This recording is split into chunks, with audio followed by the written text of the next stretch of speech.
10 taon akong nagtiis sa panglalait ninyo. Ngayong gabi, itinapon mo ako sa gitna ng ulan, Leo, para lang sa babaeng yan. Sabi mo, wala akong kwenta. Sabi mo, hampas lupa ako. Pwes, tumingin ka sa tapat ng kalsada. Ang mansyong yan na pangarap mo, akin yan. At simula ngayon, kukunin ko ang lahat ng ibinigay ko sa'yo. Handa ka na bang maging pulubi sa harap ng babaeng ipinalit mo sa akin? Pirmahan mo na ang divorce papers na yan, Ria. Huwag mo nang pahabain ang paghihirap nating dalawa. Wala ka ng lugar sa bahay na ito, at mas lalong wala ka ng lugar sa buhay ko. Mas kailangan ni Bella ang atensyon ko ngayon dahil siya ang magdadala ng tunay kong tagapagmana.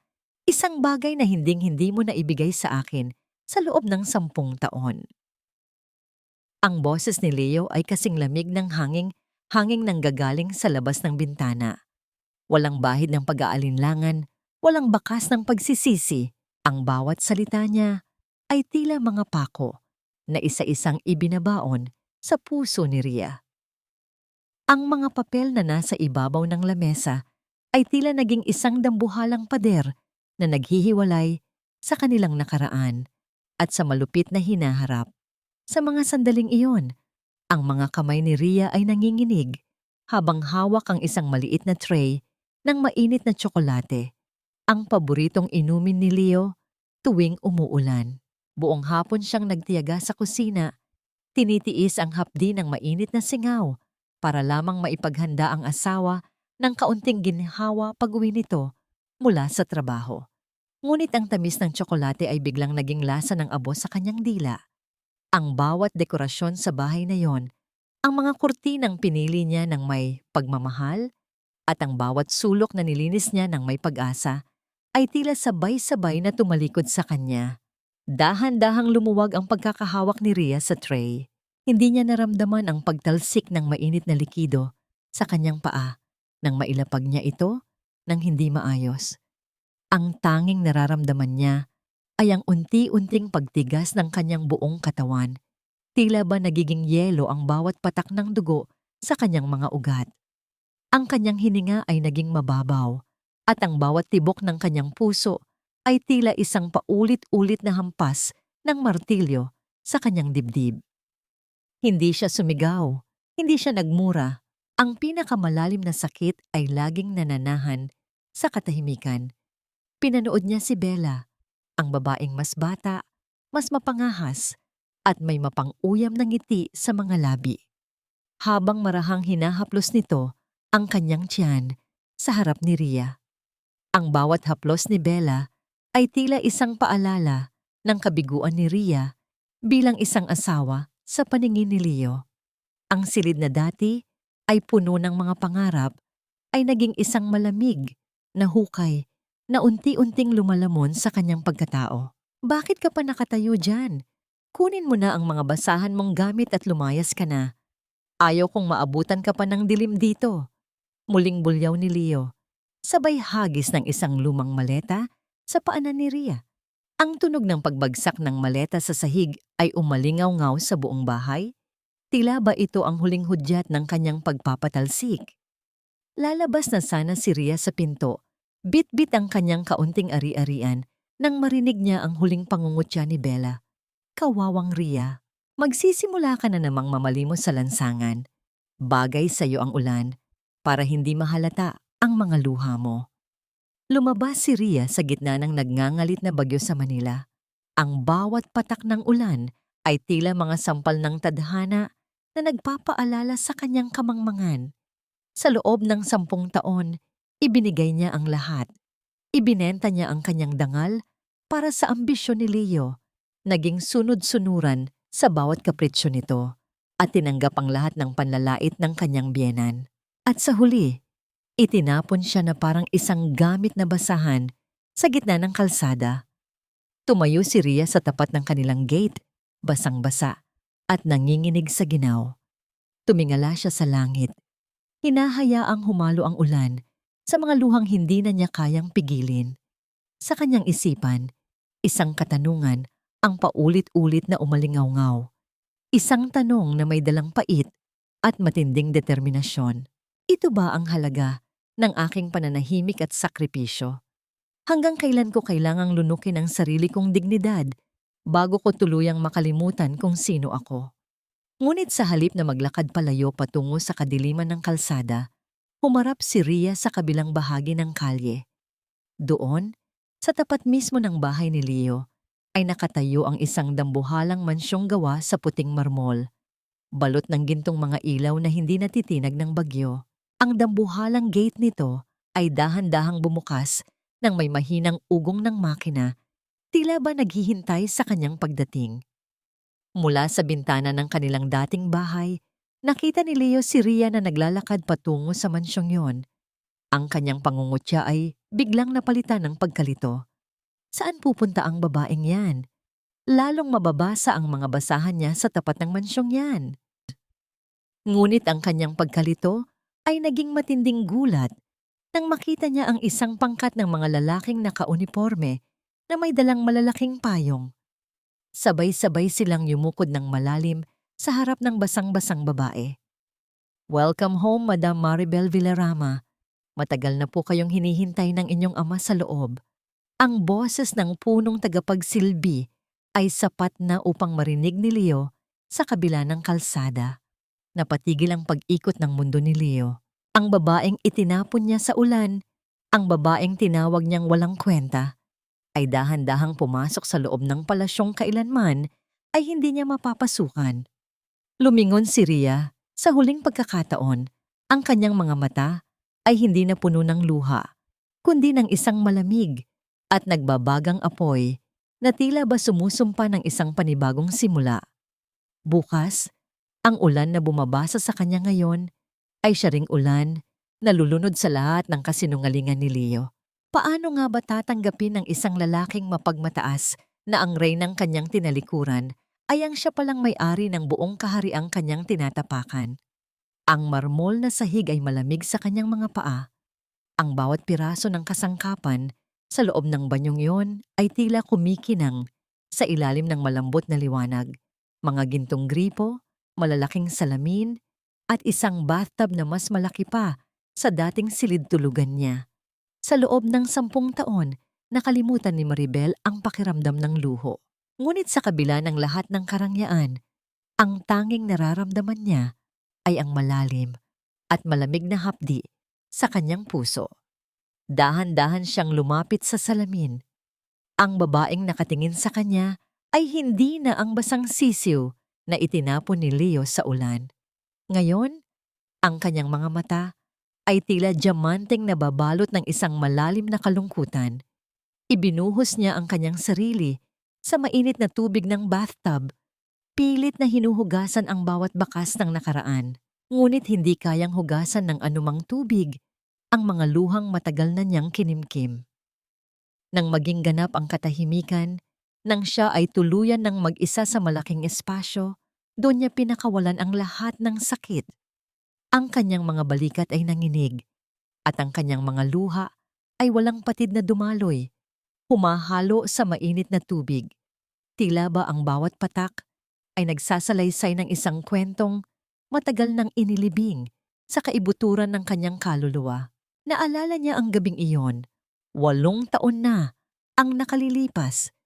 Ang matinding kirot sa kanyang tiyan ay hindi na niya kayang tiisin. Ang bawat galaw niya ay may kalakip na pagdudugo. "Leo, sumasakit ang tiyan ko. Pakiusap, dalhin mo ako sa ospital." Ang pakiusap niya noon, ang kanyang boses ay halos pabulong na dahil sa matinding paghihirap. Ngunit si Leo, naabala sa paglalaro ng video game kasama ang kanyang mga kaibigan, ay tiningnan lamang siya ng may inip. "Huwag kang Ria. Sumasakit lang yan dahil sa pagod. Matulog ka na lang. Wala akong panahon sa mga drama mo." Ang walang pakialam na sagot nito. Pinilit ni Maribel na bumangon. Ang kanyang katawan ay tila bumigay na. Ngunit ang pag-asa sa kanyang sinapupunan ang nagbigay sa kanya ng lakas. Dahan-dahan siyang nagpunta sa kusina, uminom ng tubig, at pilit na itinulog ang sakit. Ngunit nang magising siya kinabukasan, Isang malamig at malagkit na pakiramdam ang sumalubong sa kanya. Ang kanyang puting damit ay namantsahan ng dugo at ang kanyang tiyan ay tila ba biglang nawalan ng laman. Ang kanyang anak, ang anak na matagal niyang pinangarap, ay nawala na. Nabulagta si Maribel sa sahig, umiiyak ng walang tunog. Nais niyang sumigaw, nais niyang sabihin kay Leo ang lahat. Ngunit nang makita niya ang asawa na masayang kumakain sa hapag, wala na ang kanyang lakas. Napagtanto niya na ang lalaking ito ay hinding-hindi magmamalasakit sa kanyang mga sakit. Kaya't inilibing niya ang lihim na yon, inilibing kasama ang pag-asa na magiging ina siya.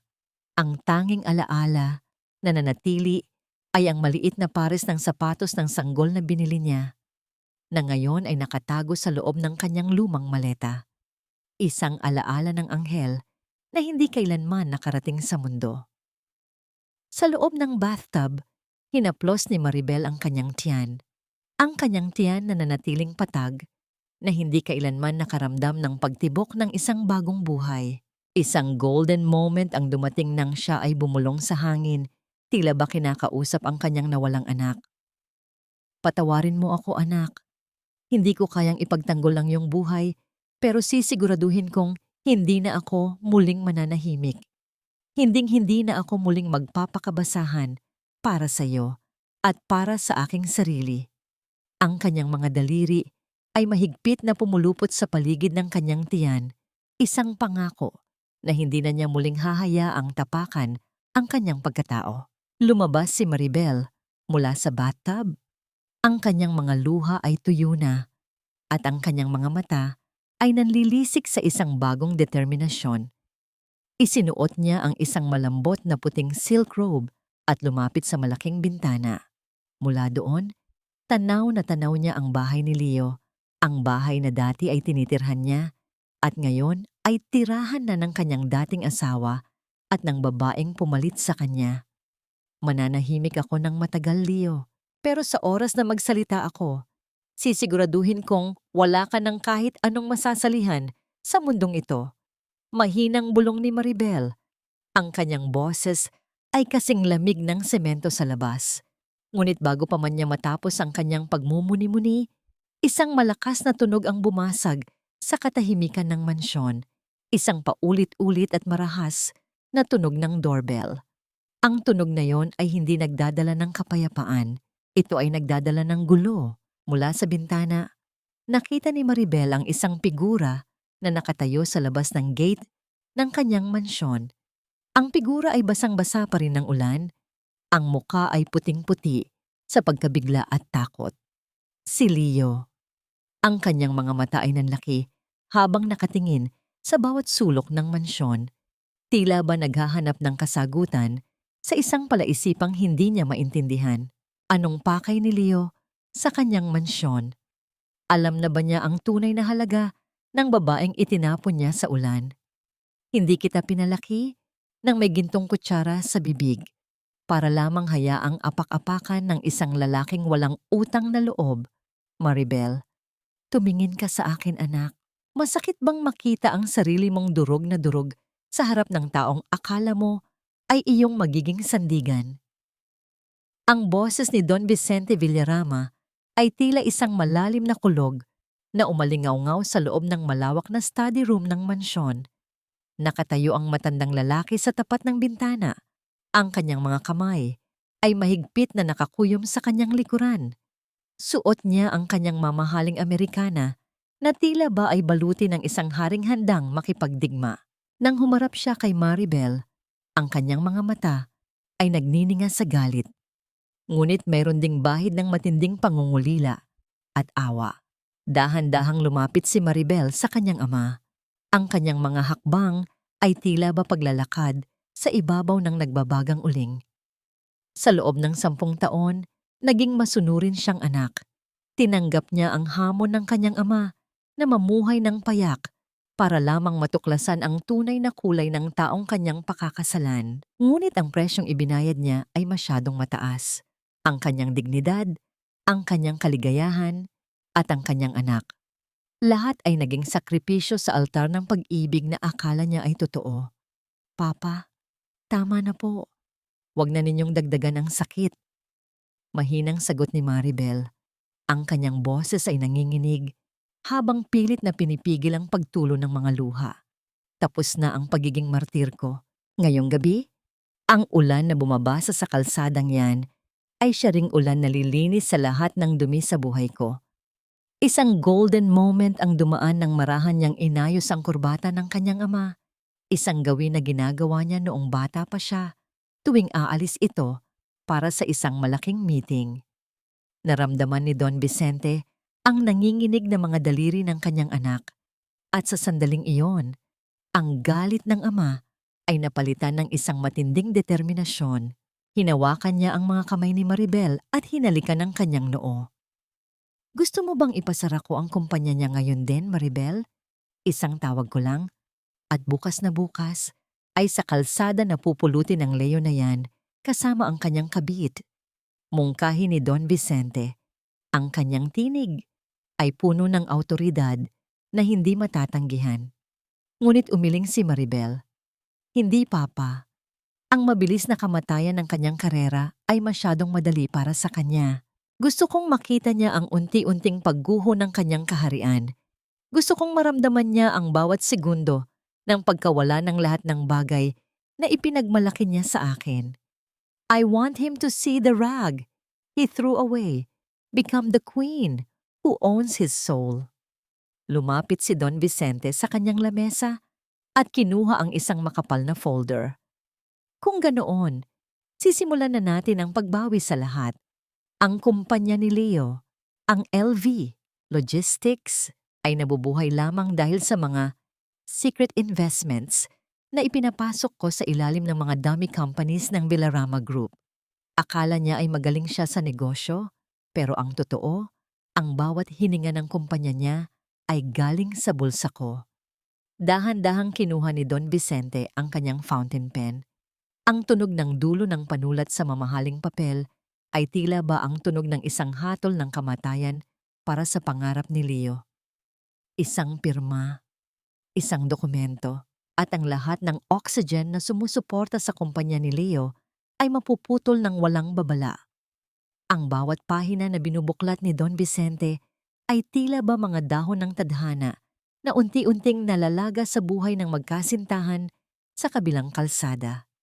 Mula sa sandaling ito, wala nang Villarama ang tutulong sa kanya. Ang lahat ng utang niya sa bangko na aking ginagarantiya ay tatawagin na ng mga creditors. Bukas, Maribel, malalaman niya kung gaano kalamig ang mundong wala ang proteksyon ng mga Villarama, sabi ni Don Vicente habang isinasara ang folder ng may matinding pinalidad. Habang nag-uusap ang mag-ama, isang misteryosong itim na sobre ang nakapatong sa gilid ng lamesa. Kinuha ito ni Maribel at binuksan. Sa loob ay may mga litrato ni Leo at Bella sa iba't ibang pagkakataon. Mga litratong nagpapatunay ng kanilang kataksilan na matagal na palang nakalap bago pa man ang gabing ito. Papa, sino ang nagpadala nito sa inyo? Tanong ni Maribel, ang kanyang mga mata ay nanliit sa pagtataka. Tumingin si Don Vicente sa malayo. Hindi ko alam, anak. Isang hindi kilalang tao ang nagpapadala sa akin ng mga impormasyong yan buwan-buwan. Tila may isang aninong matagal nang nagbabantay sa iyo, naghihintay ng tamang oras para gisingin ako. Napatingin si Maribel sa labas ng bintana. Ang ulan ay unti-unti nang humihina, ngunit ang dilim ng gabi ay mas lalo pang lumalalim. Sino ang taong ito na matagal nang nakakaalam ng kanyang pagdurusa? At bakit ngayon lang ito nagpakita ng ebidensya? Ang katahimikan sa loob ng study room ay bumasag lamang nang tumunog ang telepono ni Don Vicente. Isang balita ang nagpadama ng kaba sa dibdib ni Maribel. Sir, may isang lalaking nagpupumilit na pumasok sa main gate. Sinasabi niyang kailangan niyang makausap si Rhea. Nagwawala po siya sa tapat ng guardhouse. Ang boses ng security head ay narinig sa speaker. Isang malamig na ngiti ang gumuhit sa mga labi ni Maribel. Hayaan ninyo siyang pumasok hanggang sa foyer, pero huwag ninyong hayaang makalapit sa main door. Gusto kong makita niya kung gaano kalayo ang distansya namin ngayon. Handa na ba si Maribel na harapin ang lalaking minsang naging mundo niya? Sa loob ng palasyong kailanman ay hindi nito mapapag-arian? Sa wakas, nalinis din ang bahay na ito mula sa amoy ng kahirapan ni Ria. Ngayon, maaari na nating lasapin ang tunay na marangyang buhay na nararapat para sa atin. Hindi ba, Leo? Ang boses ni Doña Consolacion ay puno ng galak habang iniikot ang kanyang paningin sa sala ng dating bahay ni Maribel. Ang matandang babae ay prenteng nakaupo sa paboritong silya ni Maribel. Hawak ang isang baso ng mamahaling alak na tila ba siya ang nagmamay-ari ng bawat sulok ng gusaling iyon. Sa tabi niya, si Bella ay abala sa pagbukas ng mga kabinet. Itinatapon ang mga natitirang kagamitan ni Maribel na tila ba mga basurang nagpapadumi sa kanyang paningin. Hayaan mo na ang babaeng iyon, Mama. Sigurado ako, sa kalsada na natutulog ang hampas lupang yun ngayon. Baka nga namamalimos na siya para lang may makain. Pang-uyam ni Bella. Ang kanyang tawa ay matinis at puno ng pagmamataas.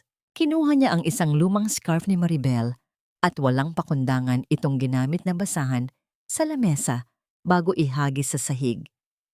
Isang golden moment ang dumaan nang mapatigil si Bella sa tapat ng malaking bintana. Mula doon, tanaw na tanaw niya ang nagniningning na mansyon sa tapat ng kalsada. Ang bawat ilaw nito ay tila mga diamanteng kumikinang sa dilim ng gabi. Ang inggit ay agad na gumapang sa kanyang dibdib, isang matinding pagnanasa na marating ang rurok ng karangyaan na nakikita niya sa kabila. Leo, bakit ba hindi tayo sa mansyong yan lumipat? Hamak na mas malaki at mas maganda yan kaysa sa luma nating bahay. Reklamo ni Bella habang nakapamaywang. Pumasok si Leo sa sala. Ang kanyang muka ay hindi na kasing sigla ng kanina. Ang kanyang mga kamay ay nanginginig habang hawak ang kanyang cellphone. Hindi ganon kadali iyon, Bella. Sinubukan kong gamitin ang credit card ko kanina para bayaran ang in-order mong alahas, pero declined ang lahat. Kahit ang savings account ko, hindi ko ma-access. Anong ibig mong sabihin? Imposibleng mangyari iyon. Baka naman ninakawan ka ng Ria na yan bago siya lumayas. Bulyaw ni Doña Consolacion, ang kanyang mga mata ay nanlilisik sa galit. Siguradong may kinuha siyang mahalaga sa'yo. Hindi ko alam, Mama, pero tumawag ang bangko. Sinasabing may investigation daw sa mga accounts ko dahil sa biglaang pagbawi ng mga malalaking kumpanya sa kanilang mga investments sa LV Logistics. Paliwanag ni Leo. Ang kanyang boses ay puno ng kaba na hindi niya maipaliwanag. Sa gitna ng kanilang pagtatalo, muling napatingin si Doña Consolacion sa mansyon sa tapat. Nakita niya ang isang figura sa balkonahe, isang babaeng nakasuot ng maputing sutla, may matuwid na tindig, at tila ba ay nagmamatsyag sa kanila mula sa itaas. Kahit malayo, alam niyang si Ria iyon. Ang galit ng matanda ay umapaw, isang matinding pagkamuhi na hindi na niya kayang pigilin. Hindi maaari ito. Ang babaeng iyan. Siguradong may kinalaman siya rito. Baka naging kabit siya ng may-ari ng mansyong yan, kaya siya nakapasok doon. Sigaw ni Doña Consolacion. Hindi na siya nagdalawang isip. Mabilis siyang naglakad palabas ng bahay. Binabagtas ang basang kalsada patungo sa gintong gate ng mansyon ng mga Villarama. Ang bawat hakbang ng kanyang mga lumang tsinelas sa basang semento ay tila ba isang hamon sa tadhana. Nang makarating siya sa tapat ng gate, nagsimula siyang sumigaw nang walang pakundangan. Ang kanyang boses ay umalingaw-ngaw sa tahimik na gabi. Ria! Lumabas ka dyan, babaeng tuso. Ibalik mo ang perang kinuha mo sa anak ko. Huwag mong isiping makakapagtago ka sa likod ng mansyong ito. Alam kong naging basura ka lang dyan para makalapit sa mayayaman. Dahan-dahang lumapit ang dalawang dambuhalang security guard sa rehas na gate. Ang kanilang mga mukha ay kasing tigas ng bato. Walang bakas ng emosyon habang tinitingnan ang matandang babaeng nagwawala. Ang tunog ng pagkakalansag ng mga susi sa kanilang sinturon ay tila isang babala. Sa bawat sigaw ni Doña Consolacion, Umalis na po kayo, madam. Hindi kayo pinahihintulutang pumasok dito. Ang bawat salitang binibitawan ninyo ay itatala namin bilang harassment laban sa may-ari ng tahanang ito. Ang boses ng guard ay malamig at puno ng awtoridad. May-ari. Sino ang tinutukoy ninyong may-ari? Ang babaeng pumasok dyan kanina? Si Ria? Isa lang siyang katulong. Baka nga ninakawan niya rin kayo. Patuloy na bulyaw ng matanda habang pilit na niyayanig ang bakal na gate. Mula sa intercom ng gate, isang boses ang narinig. Isang boses na matagal nang kinatatakutan at kinamumuhian ni Doña Consolacion. Ang boses ni Ria. Ngunit sa pagkakataong ito ay wala ng bahid ng panghihina. Ito ay boses ng isang reynang nagpapasya ng hatol sa kanyang mga kaaway. Paalisin ninyo siya at sabihin ninyo sa kanya, ang bawat sigaw niya ay may katumbas na dagdag na utang na kailangang bayaran ni Leo bukas na bukas din. Napatigil si Doña Consolacion. Ang kanyang puso ay tila tumalon sa labas ng kanyang dibdib. Ang lamig ng hangin ay biglang naging masyadong matalas sa kanyang balat. Habang ang gate ay nananatiling sarado, nakita niyang dahan-dahang namatay ang mga ilaw sa balkonahe ng mansyon. Iniwan siyang mag-isa sa gitna ng dilim at ng papalalim na gabi. Sa kabilang bahagi ng kalsada, si Leo at Bella ay nakatitig sa kanya ng may halong takot at pangamba. Ang kanilang kaharian ay nagsisimula ng gumuho at ang unang bato ay nahulog na sa paanan ng babaeng kailanman ay hindi nila inakalang magiging kanilang pinakamalaking bangungot. Ano ang gagawin ni Leo kapag nalaman niyang ang bawat sentimong natitira sa kanya ay nasa ilalim na ng kapangyarihan ng babaeng kanyang tinalikuran? Hindi mo kailangang dalahin ang bigat ng mundong ito ng mag-isa, Maribel. 10 taon akong naghintay sa dilim, nagbabantay sa bawat patak ng iyong luha. Umaasang balang araw ay lilingon ka sa direksyon ko. Ang boses na yon ay parang isang pamilyar na himig mula sa nakaraan. Malalim, baritono, at puno ng init na tila ba ay isang makapal na kumot sa gitna ng malamig na gabi. Sa loob ng malawak na study room, kung saan ang amoy ng lumang libro at mamahaling pabango ay humahalo sa lamig ng aircon, dahan-dahang lumingon si Maribel. Ang kanyang puso ay tila nakaramdam ng isang kakaibang pintig, isang kaba na hindi dahil sa takot, kundi dahil sa isang alaala na matagal na niyang pilit na ibinabaon. Nakatayo sa tapat ng pinto si Mateo Valeriano. Suot niya ang isang itim na Amerikana na tila ba ay sadyang itiningkal para sa kanyang matikas na pangangatawan. Ang kanyang mga mata na dati ay puno ng kislap ng kabataan, ngayon ay mababakas ang talino at karanasan ng isang dekalibreng abogado. Lumakad siya ng dahan-dahan patungo sa liwanag at ang bawat hakbang niya ay tila ba ay may dalang pangako ng kaligtasan. Mateo, ikaw ba talaga yan? Ang boses ni Maribel ay pabulong. Tila ba natatakot na baka ang figura sa harap niya ay isa lamang malikmata na dala ng kanyang matinding pagod. Ako nga, Maribel, ang lalaking nangako sa'yo 10 taon na, ang nakalilipas na hinding-hindi ka pababayaan, kahit na ang pinili mo ay ang lumayo at sumama sa kanya. Sagot ni Mateo. Ang kanyang mga labi ay bahagyang gumuhit ng isang malungkot, ngunit tapat na nangiti. Isang golden moment ang dumaan nang kumuha si Mateo ng isang bagay mula sa kanyang bulsa. Isang kupas na puting panyo na may burda ng mga rosas sa gilid. Dahan-dahan niya itong iniabot kay Maribel. Itinago ko ito, Maribel. Ito ang panyong ipinamunas mo sa mga luha ko noong pumanaw ang aking ina. At ito rin ang panyong naging saksi sa bawat gabi na gusto kitang iligtas mula sa impyernong kinasadlakan mo. Nanginginig na tinanggap ni Maribel ang panyo. Ang gaspang ng lumang tela sa kanyang mga daliri ay tila ba ay nagdadala ng lahat ng emosyong kinimkim niya sa loob ng isang dekada. Napagtanto niya na si Mateo ang misteryosong aninong tinutukoy ng kanyang ama, ang taong kumuha ng mga litrato Ang taong nag-imbestiga sa bawat dumi ni Leo at ang taong naging kaisa-isang tagapagtanggol niya nang hindi niya nalalaman. Bakit mo ginawa ito, Mateo? Bakit mo hinayaang lumipas ang 10 taon bago ka nagpakita? Tanong ni Maribel. Ang kanyang mga mata ay nagsisimula ng mangilid ang luha. Lumapit si Mateo. Sapat na upang maamoy ni Maribel ang bango ng sandalwood at ulan na nakadikit sa Amerikana nito. Dahil alam kong kailangan mong matuklasan ang sarili mong lakas, Maribel. Pero ngayong gabi, nang makita kitang itinapon sa ulan, hindi ko na kayang manahimik pa. Ang bawat sampal ni Leo sa'yo ay sampal din sa aking pagkatao. At sinisiguro ko sa'yo, sa bawat luhang inubos mo, may katapat na bawat sentimong mawawala sa kanya. Dahan-dahang hinawakan ni Mateo ang kamay ni Maribel. Ang hawak na iyon ay hindi mahigpit, ngunit puno ng kasiguraduhan. Ramdam ni Maribel ang init ng palad ni Mateo na tila ba ay naglalakbay patungo sa kanyang nanlalamig na puso. Ang tensyon sa pagitan nilang dalawa ay tila isang kuryenteng gumagapang, isang kilig na matagal na niyang hindi nararamdaman sa piling ni Leo.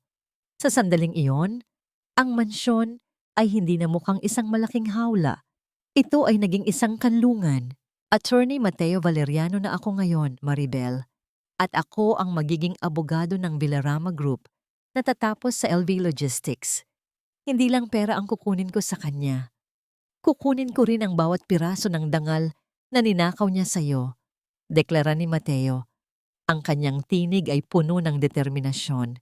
Mateo, kailangan nating mag-ingat. Si Leo ay parang isang sugatang hayop ngayon, lalo na't kasama niya si Bella at ang kanyang ina. Babala ni Maribel, bagaman ang kanyang puso ay nagsisimula nang kumalma sa presensya ng lalaki. Hayaan mo siyang magwala, Maribel. Mas malakas ang sigaw, mas mabilis ang pagbagsak. May mga dokumento na akong hawak tungkol sa mga illegal na transaksyon niya sa customs. Isang pirma mo lang at sisimulan na natin ang paggiba sa kanyang kuta. Sagot ni Mateo habang binubuksan ang kanyang briefcase. Habang nag-uusap ang dalawa, isang anino ang gumalaw sa labas ng bintana ng study room. Ang ulan ay patuloy sa pagbuhos, ngunit ang dilim ay tila may dalang mata na nagmamasid. Sa kabilang bahagi ng kalsada, si Leo ay nakatayo sa ilalim ng poste ng ilaw, nakatingin sa balkonahe kung saan nakita niya ang silweta ng 2 tao na magkasama. Ang kanyang panga ay nagngangalit at ang kanyang mga kamao ay nakakuyom ng mahigpit. Anong gagawin ni Leo kapag nalaman niyang ang taong wawasak sa kanya ay ang lalaking matagal na niyang kinaiinggitan sa nakaraan ni Maribel? At hanggang kailan kayang protektahan ni Mateo si Maribel mula sa desperasyon ng isang lalaking wala nang natitira, kundi ang kanyang puot? Ang gabing ito ay puno ng mga lihim na unti-unting nabubunyag, ngunit sa bawat sagot ay may kasunod na mas malalim na katanungan.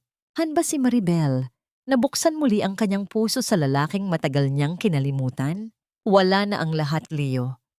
Ang kumpanyang itinayo mo sa pundasyon ng mga kasinungalingan, ang mansyong ipinagmamalaki mo, pati na ang dignidad na pilit mong ipinagyayabang.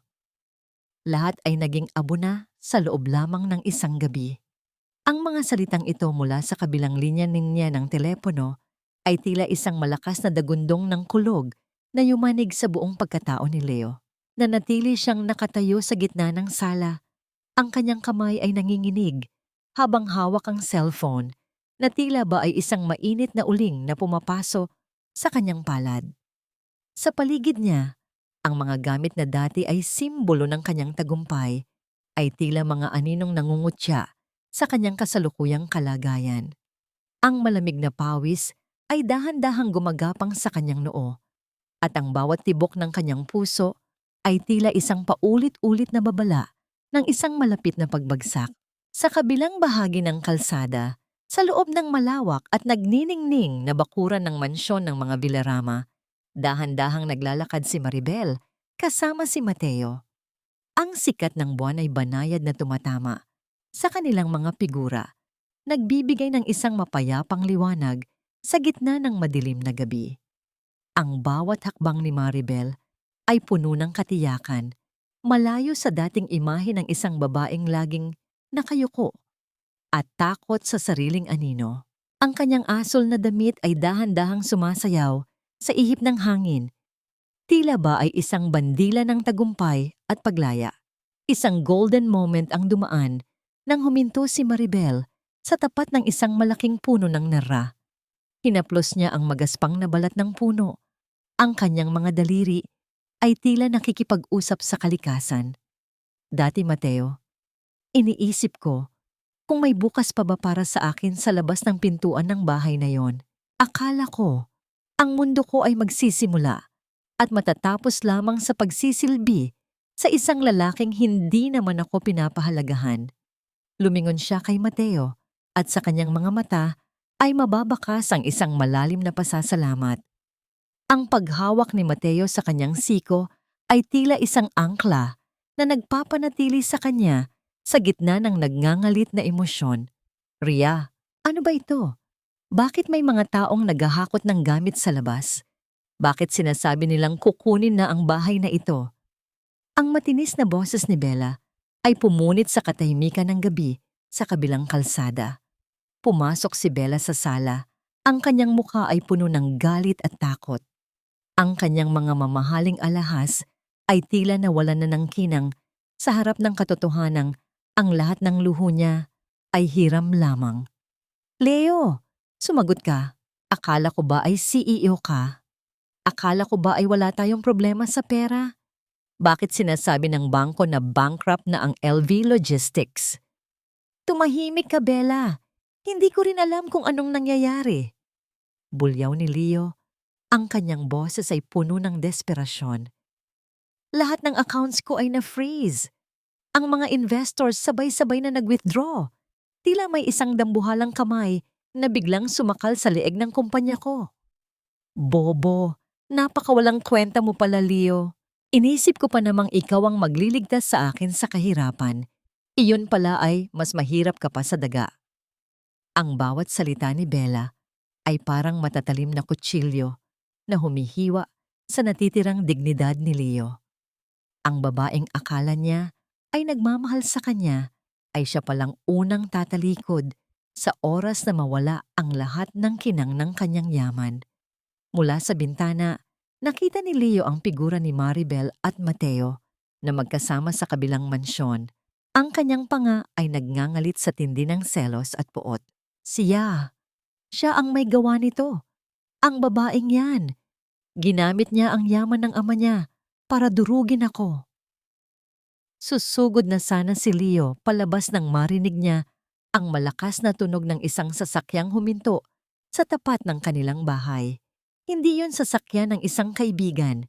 Ang tunog ng marahas na pagbukas ng pinto ng sasakyan at ang mabibigat na hakbang ng mga lalaking nakauniporme ay tila isang hatol ng kamatayan.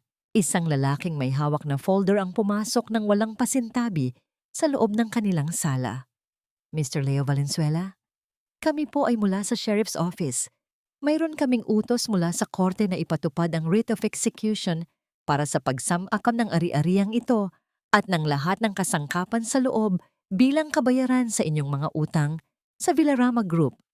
Ang boses ng lalaki ay malamig at walang emosyon. Napatulala si Leo. Ang bawat salita ay tila isang malakas na sampal na nagpabagsak sa kanya sa sahig. Ang kanyang paningin ay nagdilim habang pinapanood ang mga tauhan na nagsisimulang magkabit ng mga selyo sa kanyang mga paboritong gamit. Ang lahat ng kanyang pinaghirapan, ang lahat ng kanyang ninakaw na kaligayahan ay dahan-dahang kinukuha sa harap ng kanyang mga mata. Leo, gawin mo ang paraan. Huwag mong hayaang kunin nila ang mga alhas ko. Sigaw ni Bella habang pilit na itinatago ang kanyang mga bag, ngunit ang mga sheriff ay walang awang kinuha ito sa kanyang mga kamay. Sa gitna ng kaguluhan, isang tanong ang muling umalingaw-ngaw sa isipan ni Leo habang nakatingin siya sa asul na anino ni Maribel sa kabilang mansyon. Paano niya haharapin ang bukas na wala na siyang kahit anong masisilungan. At hanggang saan kayang tiisin ni Maribel ang makita ang kanyang dating asawa na unti-unting nilalamon ng sarili nitong karma. Ang gabi ay tila mas lalo pang naging malamig at ang bawat segundong lumilipas ay tila isang paulit-ulit na paalala ng kanyang pagkatalo. Sa labas, ang mga ilaw ng mansyon ng mga Villarama ay nananatiling maningning, tila ba nangungutya sa dilim na bumabalot sa buhay ni Leo. Isang gintong sobre para sa isang lalaking nawalan na ng pilak. Huwag mong isiping ito ay tanda ng aking pagpapatawad, Leo. Ito ay isang paanyaya upang masaksihan mo ang rurok ng iyong kabiguan sa tapat mismo ng iyong bintana. Ang boses ni Maribel ay tila isang malamig na bulong ng hangin na nagmula sa intercom. Ngunit para kay Leo, ito ay mas masakit pa sa isang malakas na sampal. Hawak niya ang isang marangyang sobre na may tatak ng pamilyang Villarama. Ang bango ng mamahaling papel ay humahalo sa amoy ng alikabok at pagkabulok sa loob ng kanyang sala na ngayon ay halos wala ng laman. Ang bawat gintong letra na nakaukit sa paanyaya ay tila mga matatalim na karayom na tumutusok sa kanyang mga mata. Isang housewarming party, isang selebrasyon para sa bagong simula ng babaeng itinapon niya sa ulan. Sa tabi niya, si Bella ay tila isang baliw na naghahanap ng kung anong maisusuot.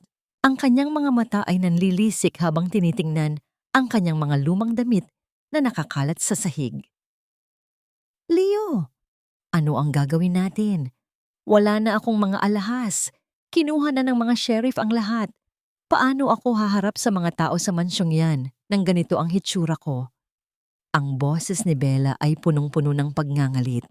Isang matinis na tunog na tila ba ay sumisira sa natitirang katahimikan ng gabi. Dahan-dahang napaupo si Leo sa isang lumang kahon. Ang kanyang panga ay nanginig. Sa kabila ng matinding kahihiyan, isang munting kislap ng maling pag-asa ang sumibol sa kanyang dibdib. Baka gusto lang akong kausapin ni Ria, Bella. Baka nagsisisi siya na pinalayas ako sa kumpanya. Baka ito na ang pagkakataon nating bumalik sa itaas. Isusuot mo ang pinakamaganda mong damit kahit luma na. Kailangan nating magmukhang kawawa pero may dignidad pa rin. Isang golden moment ang dumaan nang mapatingin si Leo sa isang maliit na butas sa kanyang sapatos. Kinuha niya ang isang itim na marker at pilit itong kinulayan para lamang hindi mapansin ng mga tao. Ang bawat pahid ng tinta ay tila pagtatangka niyang itago ang kanyang sariling dumi sa harap ng mundong tinalikuran niya. Ang lalaking dati ay tinitingala bilang isang hari ng logistics. Ngayon ay nagpapahid na lamang ng tinta sa sirang sapatos para sa isang pagkakataon ng muling pagbangon. Dignidad? Leo, wala na tayo niyan.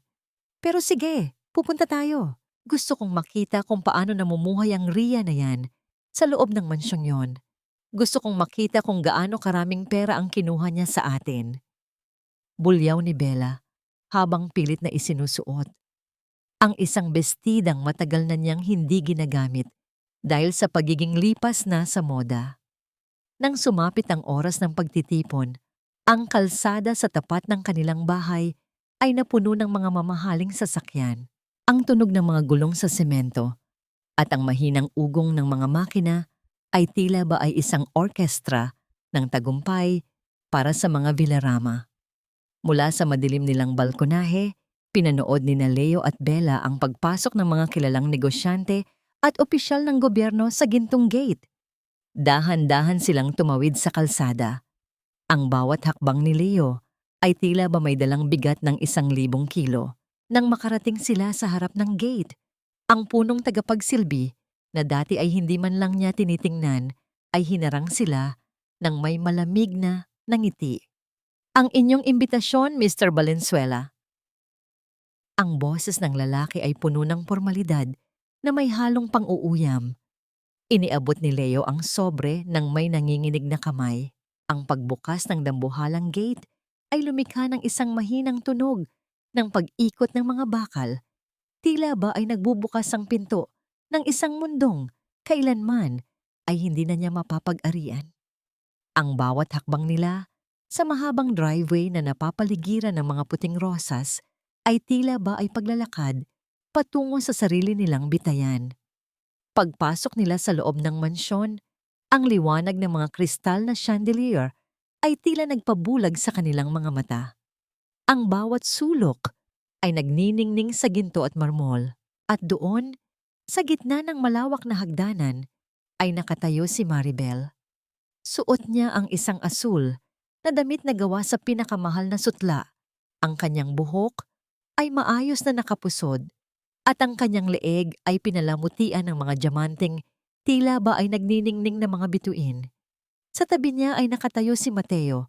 Ang kanyang kamay ay protektibong nakapatong sa siko ni Maribel. Napatigil si Bella.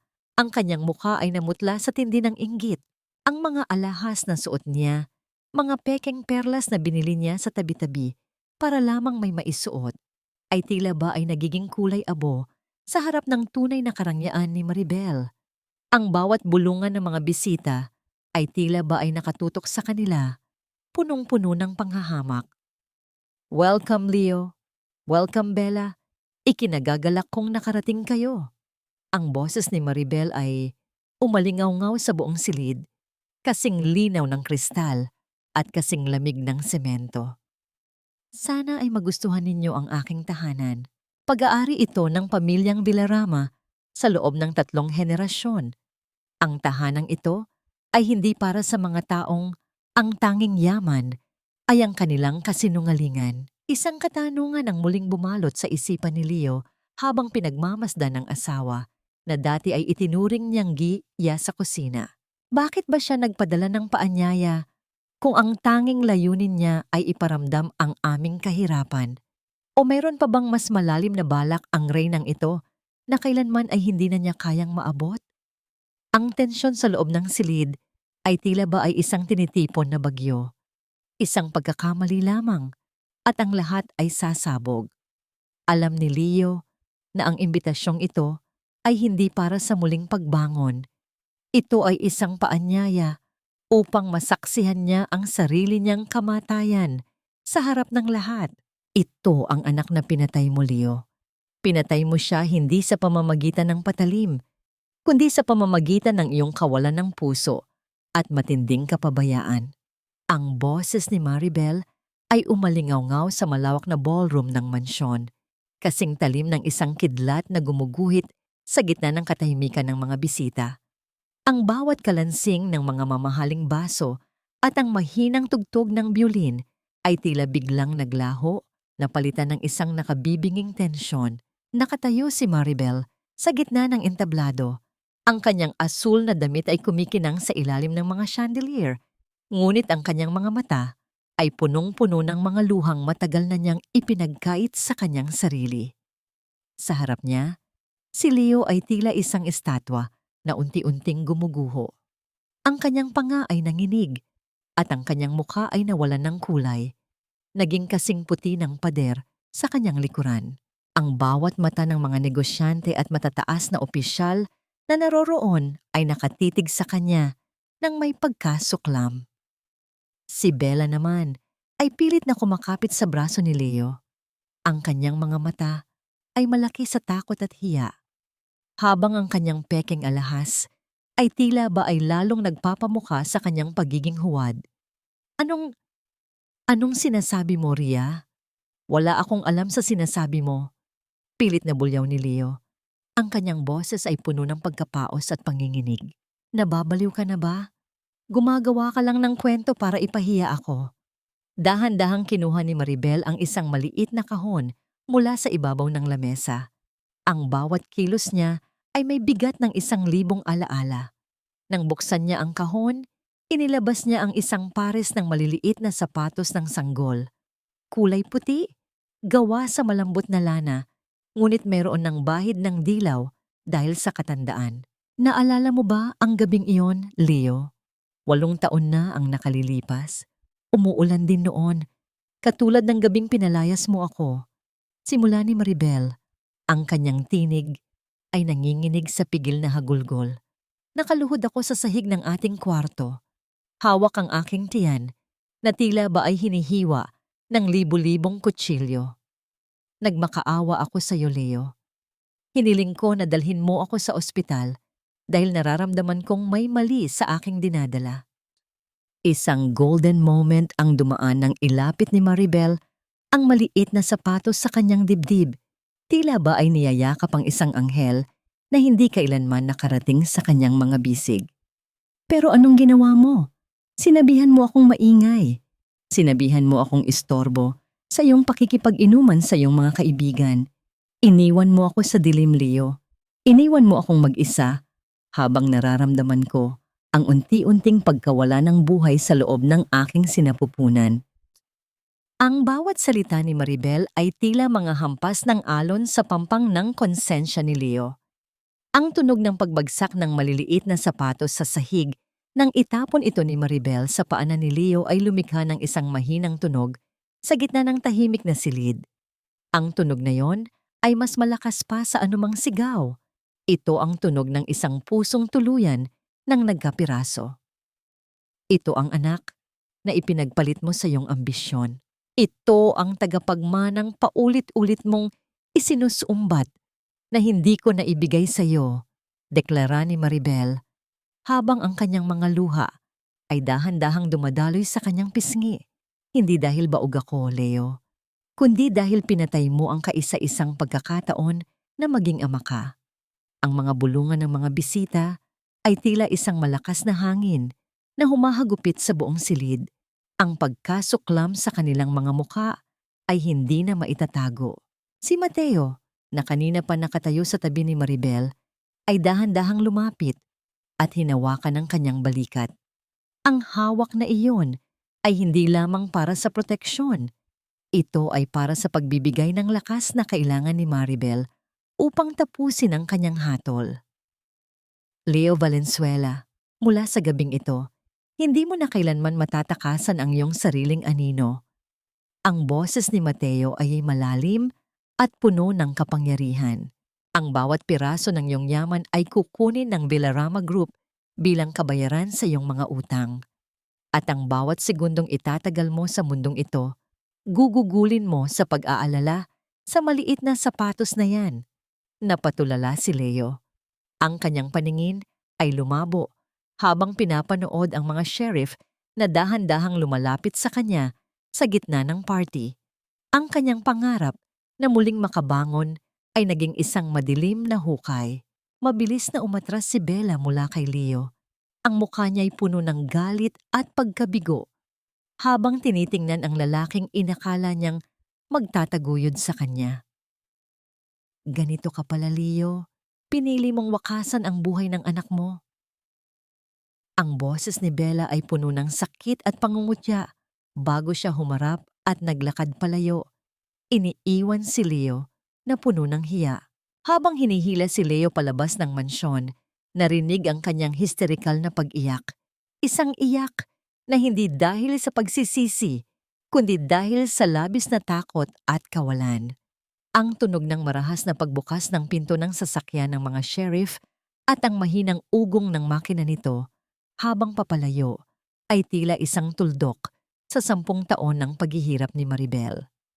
Naiwan si Maribel sa gitna ng entablado, hingal na hingal. Ang kanyang mga kamay ay nakahawak sa kanyang dibdib.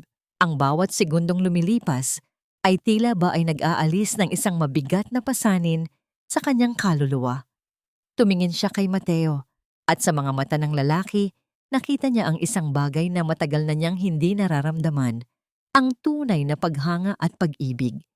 Ngunit sa kabila ng kanyang tagumpay, isang katanungan ang muling bumalot sa kanyang isipan habang nakatingin siya sa maliit na sapatos sa sahig.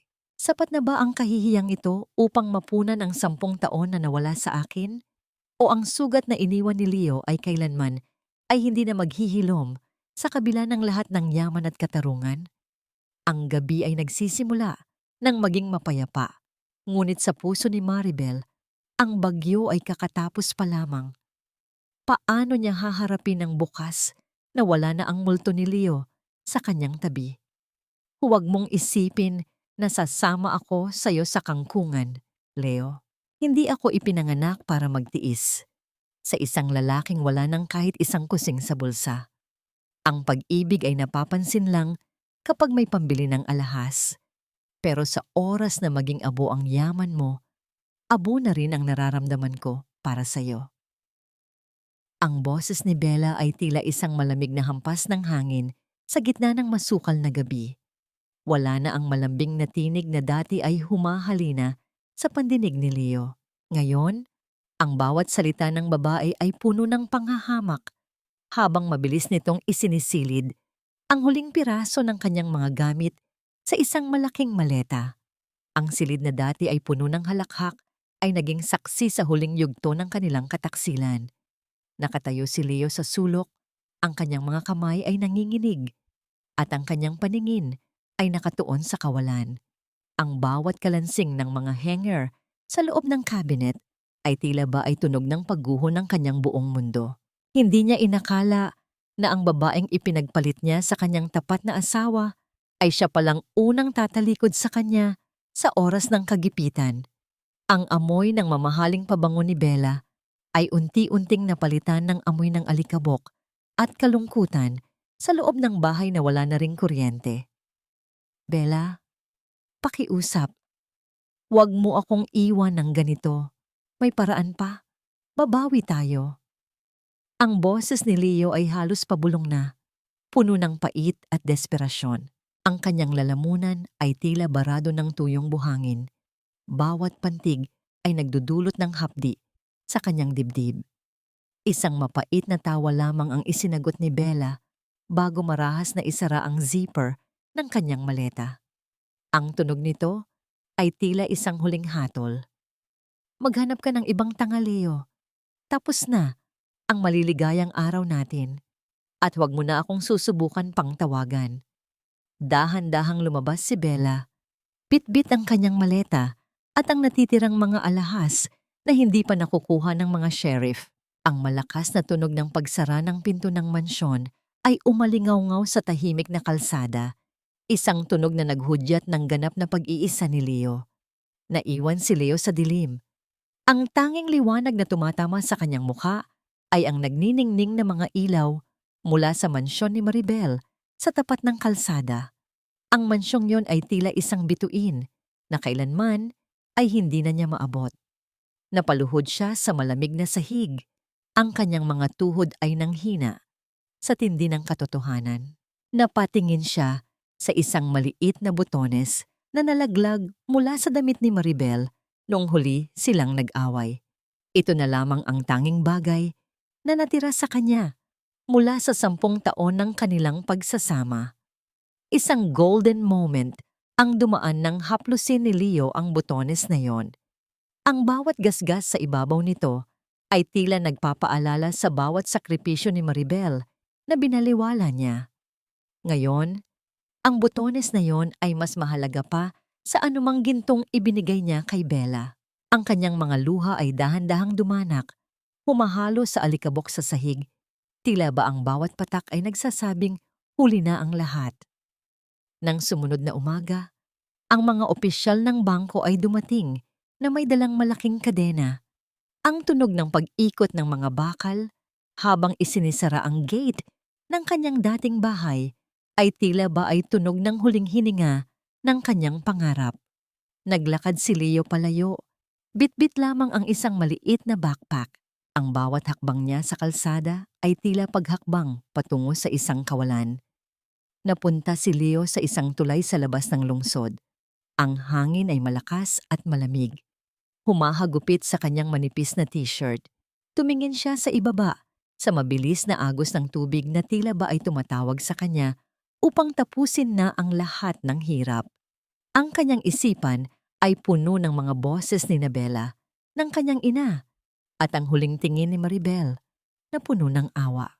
Masyadong madali ang kamatayan para sa isang lalaking kailangang dumanas ng habambuhay na pagsisisi, Leo. Isang boses ang pumunit sa kanyang balak. Lumingon si Leo at nakita si Mateo na nakasandal sa kanyang sasakyan sa hindi kalayuan. Ang mukha ng abogado ay walang bakas ng galit, kundi isang malalim na pormalidad. "Bakit ka narito, Mateo? Gusto mo bang makita kung paano ako mawawala?" Tanong ni Leo. Ang kanyang tinig ay nanginginig sa ginaw. "Narito ako dahil sinabihan ako ni Maribel na huwag kang hayaang mamatay nang hindi mo nararamdaman ang tunay na bigat ng iyong nagawa," sagot ni Mateo habang dahan-dahang lumalapit. Ang pagtakas sa buhay ay hindi kabayaran, Leo. Ang mabuhay sa gitna ng kahirapan at makita ang bawat tagumpay ni Maribel mula sa malayo. Iyon ang tunay na katarungan. Hinawakan ni Mateo ang braso ni Leo, isang hawak na hindi para sa pagkakaibigan, kundi para sa pagpigil. "Halika na, marami pang kailangan ayusin ng batas sa'yo. At sisiguraduhin kong sa bawat segundong mabubuhay ka, hinding-hindi mo malilimutan ang pangalang Maribel Villarama." Habang isinasakay ni Mateo si Leo sa sasakyan, isang katanungan ang muling bumalot sa isipan ng lalaki habang nakatingin sa malawak na langit. Paano nga ba naging ganito kadilim ang lahat? Gayong dati ay hawak ko ang buong mundo sa aking mga palad.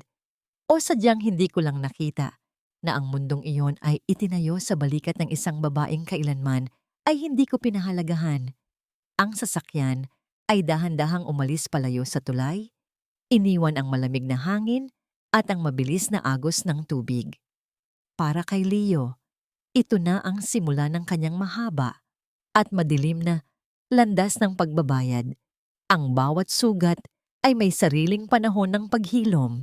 Hindi ito nangyayari sa isang gabi, kundi sa bawat umagang pinipili nating bumangon at harapin ang mundong hindi na tayo kailangang saktan. Ang boses ni Maribel ay mahinahon, kasing lamig ng simoy ng hangin sa madaling araw habang nakatayo siya sa malawak na hardin ng kanyang mansyon. Wala na ang kanyang asul na gown. Pinalitan ito ng isang simple at maputing duster na gawa sa cotton. Ang kanyang mga paa ay dahan-dahang lumulubog sa malambot at basang damo. Tila ba nakikipag-ugnayan siya muli sa lupang matagal niyang hindi naramdaman dahil sa pagkakakulong sa semento ng kanyang nakaraang buhay. Sa loob ng isang linggo, matapos ang pagdiriwang, nagpasya si Maribel na ibenta ang mansyong yon at ang dating bahay nila ni Leo. Ang bawat sulok ng mga gusaling iyon ay punong-puno ng mga multo ng kanyang pagdurusa. Ang bawat anino sa dingding ay tila ba nagpapaalala sa bawat luhang inubos niya sa dilim. Sigurado ka na ba sa desisyon mo, Maribel? Malaking bahagi ng kasaysayan ng iyong pamilya, ang mansyong ito. Ang boses ni Mateo ay narinig mula sa kanyang likuran. Dahan-dahan itong lumapit, bit-bit ang 2 tasa ng mainit na kape. Ang bango ng kape ay humahalo sa samyo ng mga bulaklak ng rosal na kapupukadkad pa lamang. "Sigurado na ako, Mateo, doon na ako. Ang tunay na tahanan ay hindi gawa sa bato at ginto, kundi sa katahimikan ng ating puso," sagot ni Maribel habang tinatanggap ang tasa. Naramdaman niya ang init ng seramika sa kanyang mga palad, isang init na tila ba ay naglalakbay patungo sa kanyang nanlalamig na kaluluwa. Isang golden moment ang dumaan nang tignan ni Maribel ang kanyang mga kamay. Wala na ang mga kalyo mula sa paglalaban ng mga damit ni Leo. Wala na rin ang mga paso mula sa pagluluto para sa kanyang biyenan. Ngunit sa paghaplos niya sa kanyang sariling balat, naramdaman niya ang isang bagong uri ng lakas. Ang bawat sugat na naghilom ay nag-iwan ng isang pilat na tila ba ay isang medalyon ng kanyang katapangan. Dahan-dahan niyang inalis ang kanyang singsing sa kasal, ang huling tanikala na nag-uugnay sa kanya kay Leo, at dahan-dahang inilapag ito sa ibabaw ng lamesang bato. Ang mahinang tunog ng metal sa ibabaw ng bato ay tila ba ay isang formal na pagtatapos ng 10 taon ng kanyang paghihirap. "Gagamitin ko ang perang mapagbebentahan para magtayo ng isang pundasyon para sa mga kababaihang nakaranas ng pang-aabuso. Gusto kong magkaroon sila ng lugar kung saan hindi sila huhusgahan, kung saan ituturo sa kanila na ang kanilang halaga ay hindi nasusukat sa kung gaano sila katagal kayang magtiis. Deklara ni Maribel. Ang kanyang mga mata ay nagniningning sa isang bagong layunin. Isang magandang layunin, Maribel, at asahan mong nasa tabi mo ako sa bawat hakbang mo. Ang boses ni Mateo ay puno ng katapatan. Inilapit niya ang kanyang kamay sa balikat ni Maribel. Isang hawak na hindi mapangangkin, kundi puno ng proteksyon at paggalang. Ang init ng hawak na yon ay nagpadama kay Maribel ng isang bagay na matagal na niyang hindi nararamdaman. Ang pakiramdam na siya ay pinahahalagahan hindi bilang isang asawa o anak, kundi bilang isang babae. Samantala, sa isang maliit at madilim na selda sa labas ng lungsod, nakaupo si Leo sa sahig. Ang kanyang mamahaling damit ay naging basahan na at ang kanyang buhok ay magulo. Ang tanging kasama niya ay ang amoy ng luma at malamig na semento. Sa bawat pikit ng kanyang mga mata, nakikita niya ang pares ng maliliit na sapatos ng sanggol na itinapon ni Maribel sa kanyang paanan. Ang bawat tibok ng orasan sa labas ay tila ba ay isang paulit-ulit na paalala ng kanyang pagkatalo. Ria, patawarin mo ako. Bulong ni Leo sa dilim, ngunit ang tanging sumasagot sa kanya ay ang katahimikan ng gabi. Bumalik si Maribel sa loob ng kanyang silid. Kinuha niya ang maliit na kahon na naglalaman ng mga alaala ng kanyang anak. Sa unang pagkakataon, binuksan niya ito ng walang kasamang hagulgol. Dahan-dahan niyang kinuha ang maliit na sapatos at hinalikan ito. Malaya na tayo, anak. Wala na ang takot. Wala na ang sakit. Bulong ni Maribel habang isinisara ang kahon ng may matinding pinalidad. Habang naglalakad siya patungo sa bintana, nakita niya si Mateo na naghihintay sa kanya sa ibaba, nakatingala sa kanya ng may ngiti. Isang katanungan ang muling bumalot sa isipan ni Maribel habang pinagmamasdan ang lalaking matagal nang naghihintay sa kanya. Handa na ba akong muling magtiwala sa isang puso? O ang takot ng nakaraan ay mananatiling isang pader na hindi na kailanman matitibag? Ang gabi ay nagsisimula ng maging mapayapa at ang bawat segundong lumilipas ay tila isang paghilom ng kanyang sugatang kaluluwa. Ang bagong umaga ay malapit na at para kay Maribel, ito na ang simula ng kanyang tunay na paglalakbay. Hindi lahat ng sugat ay nagiiwan ng pangit na pilat sa ating pagkatao. Ang ilan ay nagiging marka ng ating muling pagsilang, isang paalala na sa kabila ng matinding unos, ang ating kaluluwa ay nananatiling buo at handang lumipad muli. Ang boses ni Maribel ay mahinahon, kasing lambot ng dapit hapon habang nakatayo siya sa dalampasigan ng Batangas. Wala na ang maingay na lungsod ng Maynila, wala na ang mga matatayog na gusali na tila sumasakal sa kanyang hininga. Dito, sa gitna ng malawak na dagat at ng kulay kahel na langit, nahanap niya ang katahimikang matagal na niyang ipinagkait sa kanyang sarili. Ang kanyang puting bestida ay dahan-dahang sumasayaw sa ihip ng hangin. Tila ba ay isang bandila ng ganap na kalayaan. Ramdam niya ang bawat butil ng buhangin sa pagitan ng kanyang mga daliri sa paa. Ang tunog ng mga alon na dahan-dahang humahalik sa dalampasigan ay tila isang uyayi na nagpapatulog sa lahat ng kanyang mga takot. Sa loob ng 10 taon, nakalimutan ni Maribel ang pakiramdam ng pagiging totoo sa sarili. Ngunit ngayon, sa bawat paghinga niya ng malalim, naramdaman niya ang samyo ng dagat na tila ba ay naglilinis sa huling bakas ng laso ni Leo sa kanyang sistema. Ang ganda ng sunset ngayon, di ba? Tila ba ay ipininta ito para lang sa iyong pagdating? Ang boses ni Mateo ay narinig mula sa kanyang likuran. Dahan-dahan itong lumapit. Ang bawat hakbang nito sa buhangin ay hindi nagmamadali. Tila ba ay binibigyan siya ng espasyo upang huminga. Suot ni Mateo ang isang simpleng asul na polo na nakatupi ang mga manggas, malayo sa formal na imahe ng isang dekalibreng abogado na nakilala ni Maribel sa Maynila.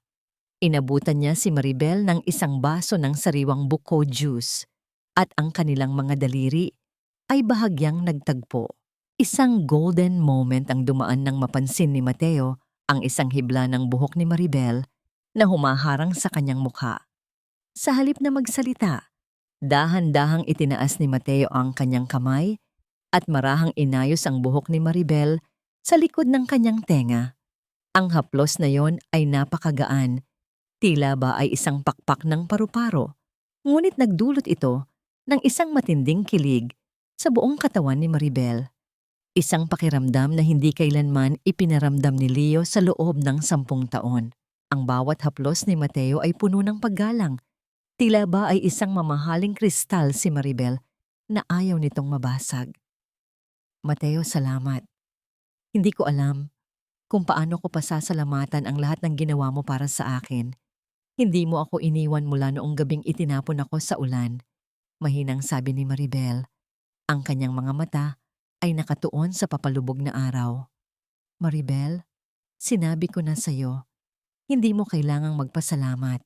Ang makita kang muling nakakangiti, ang makita kang malaya sa mga tanikala ng nakaraan, iyon na ang pinakamalaking kabayaran para sa akin. Sagot ni Mateo. Ang kanyang boses ay puno ng katapatan. Gusto ko lang malaman mo na kahit gaano pa katagal ang kailanganin mo para maghilom, nandito lang ako.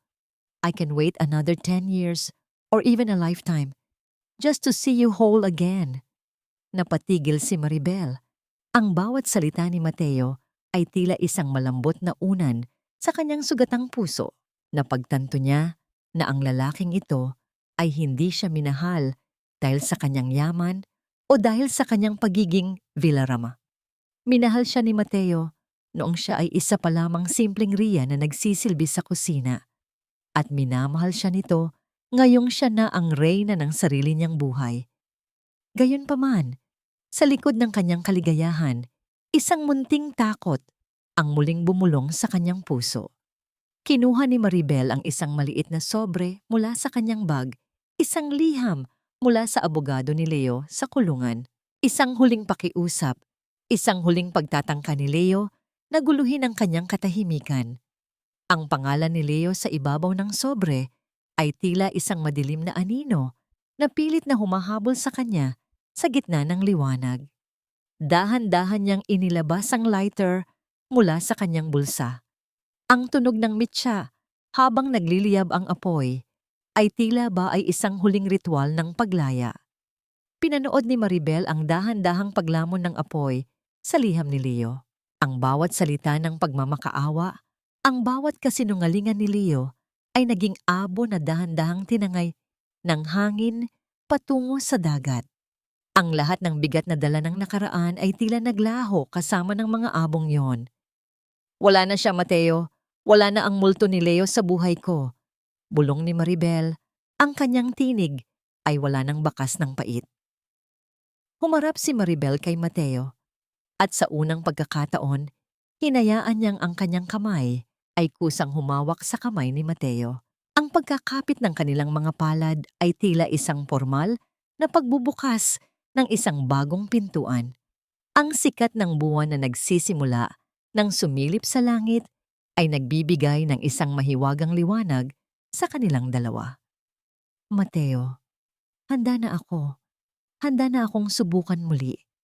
Handa na akong buksan ang aking puso para sa isang lalaking marunong magpahalaga sa bawat patak ng aking luha. Deklara ni Maribel. Isang matamis at matagal na yakap ang naging sagot ni Mateo. Ang bawat segundo ng kanilang yakap ay tila ba ay nagtatahi sa mga sugat ni Maribel. Ang init ng katawan ni Mateo ay nagbigay sa kanya ng katiyakan na hindi na siya kailanman muling giginawin sa gitna ng ulan. Ngunit sa gitna ng kanilang pagdiriwang, isang huling katanungan ang muling bumalot sa isipan ni Maribel habang nakatingala sa mga bituin. Sapat na ba ang pagmamahal na ito upang malimutan ang lahat ng pait? O ang tadhana ay mayroon pang huling sorpresa na naghihintay sa kanilang pagbabalik sa lungsod? Ang gabi ay naging ganap na mapayapa at ang bawat segundong lumilipas ay tila isang pangako ng isang bukas na puno ng liwanag. Ang bagong simula ay hindi na lamang isang pangarap. Ito ay isa ng realidad na hawak-hawak ni Maribel sa kanyang mga kamay. Ang pinakamagandang hiyas na suot ko ngayon ay hindi ang mga diamante sa aking leeg, kundi ang munting pintig ng puso sa loob ng aking sinapupunan. Isang himalang akala ko ay kailanman ay hindi na ibibigay sa akin ng langit pagkatapos ng lahat ng pait. Ang boses ni Maribel ay puno ng himig ng pasasalamat habang nakatayo siya sa harap ng malaking salamin sa loob ng kanyang bagong opisina. Wala na ang maalikabok na bodega, wala na ang amoy ng luma at maduming basahan. Suot niya ang isang malambot na bestidang kulay rosas na tila ba ay humahalik sa kanyang balat. Hinaplos niya ang kanyang tiyan na bahagyang bumubulge na, isang munting umbok na nagtatago ng pinakamahalagang kayamanan sa kanyang buhay. Ang bawat sipa ng sanggol sa loob ay tila ba ay isang mensahe mula sa langit na ang lahat ng kanyang pagdurusa ay may katumbas na ligaya. Isang taon na ang lumipas mula nang lisanin ni Maribel ang anino ni Leo. Ang Villarama Foundation for Women ay isa na ngayong matagumpay na institusyon na nagbibigay ng bagong pag-asa sa mga kababaihang nawalan ng tinig. Sa bawat babaeng nakakausap niya, nakikita ni Maribel ang kanyang sarili. Ang babaeng dumaan sa apoy, ngunit nanatiling buo ang kaluluwa. Dahan-dahang bumukas ang pinto at pumasok si Mateo. Bit-bit ang isang baso ng gatas at ang kanyang laging tapat na ngiti. "You look so glowing today, Maribel. Baka pati ang mga bulaklak sa hardin ay mahiya sa ganda mo?" Biro ni Mateo habang inilalapag ang baso sa lamesa. Lumapit si Mateo at marahang inilagay ang kanyang palad sa ibabaw ng kamay ni Maribel na nasa kanyang tiyan. Ang init ng palad nito ay nagpadama kay Maribel ng isang uri ng seguridad na hindi niya kailanman naramdaman noon. Sa sandaling iyon, ang katahimikan sa silid ay hindi na nakakabingi. Ito ay naging isang payapang musika ng pagmamahalan. Ang golden moment ay ang dahan-dahang paghalik ni Mateo sa kanyang noo, isang halik na punong-puno ng paggalang at pangako na hinding-hindi na muling dadanak ang luha ni Maribel dahil sa sakit. "I'm just so happy, Mateo. Minsan natatakot ako na baka panaginip lang ang lahat ng ito," mahinang sabi ni Maribel habang isinasandal ang kanyang ulo sa balikat ng lalaki. "Hindi ito panaginip, mahal. This is the life you deserve.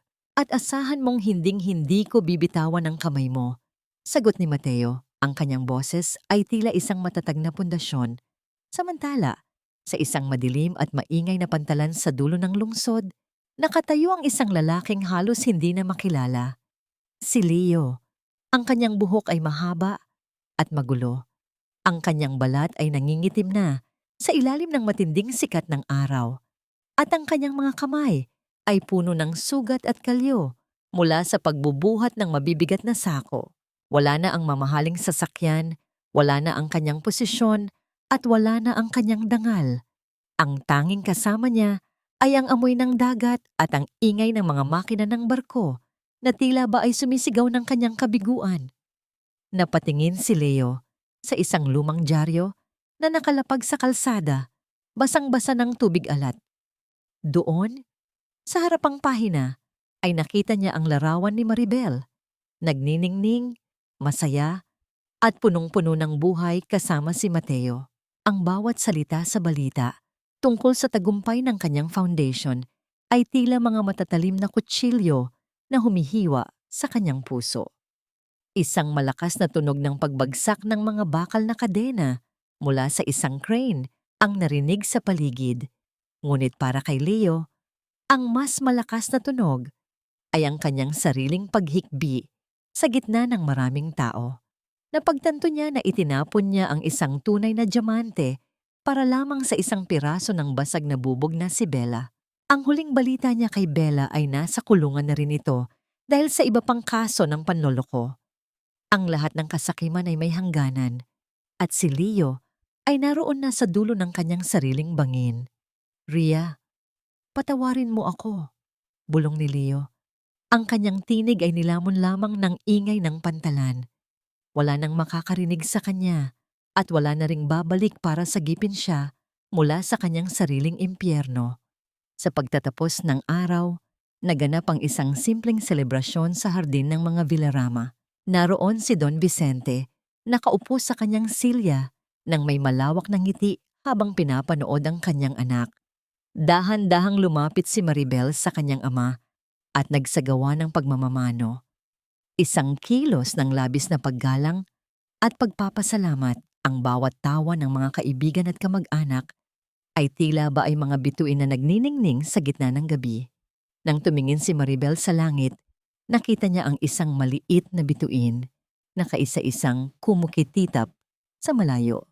Sa kanyang puso, alam niyang iyon ang kanyang anghel na pumanaw noon, nakatingin sa kanya ng may ngiti. Wala na ang pait, wala na ang galit. Ang natitira na lamang ay ang isang pusong punong-puno ng kapayapaan. Ang buhay ay hindi nasusukat sa kung ilang beses tayong nadapa, kundi sa kung paano tayo bumangon at naglakad patungo sa liwanag. Mahinang bulong ni Maribel sa hangin habang hinahawakan ang kamay ni Mateo sa ilalim ng mga nagniningning na bumbilya sa hardin. Ang kwento ng isang babaeng itinapon sa ulan ay nagtapos na sa isang umagang puno ng sikat ng araw. Ang bawat segundong lumilipas ay tila isang panibagong pahina ng isang aklat na punong-puno ng pag-asa. Ang tunay na katarungan ay hindi laging dumarating sa anyo ng isang malakas na sigaw o marahas na paghihiganti. Kung minsan, ito ay dumarating sa anyo ng isang tahimik na umaga, kung saan ang bawat hapdi ng kahapon ay dahan-dahang hinuhugasan ng agos ng kapayapaan. Ang boses ni Maribel ay mahinahon, kasing lamig ng simoy ng hangin sa loob ng silid-tulugan ng kanyang sanggol. Ang bawat sulok ng silid ay napalalamutian ng kulay puti at asul, punong-puno ng amoy ng lavender at sariwang bulaklak. Wala na ang amoy ng luma at maduming basahan. Ang tanging nananatili ay ang samyo ng isang bagong buhay na malapit ng isilang. Hinaplos ni Maribel ang kanyang tiyan nang may matinding pag-iingat, tila ba ay isang mamahaling hiyas ang kanyang iniingatan. 1 taon at kalahati na ang lumipas mula nang isara ni Maribel ang pinto ng kanyang nakaraan. Sa loob ng panahong iyon, natutunan niyang ang pagpapatawad ay hindi para sa ikabubuti ng taong nagkasala, kundi para sa kalayaan ng sarili niyang kaluluwa. Ang patawad ay hindi nangangahulugang ibinalik niya ang tiwala kay Leo. Ito ay ang formal na pagbitaw sa bawat galit na tila ba ay isang mabigat na angkla na humihila sa kanya sa kailaliman ng dagat.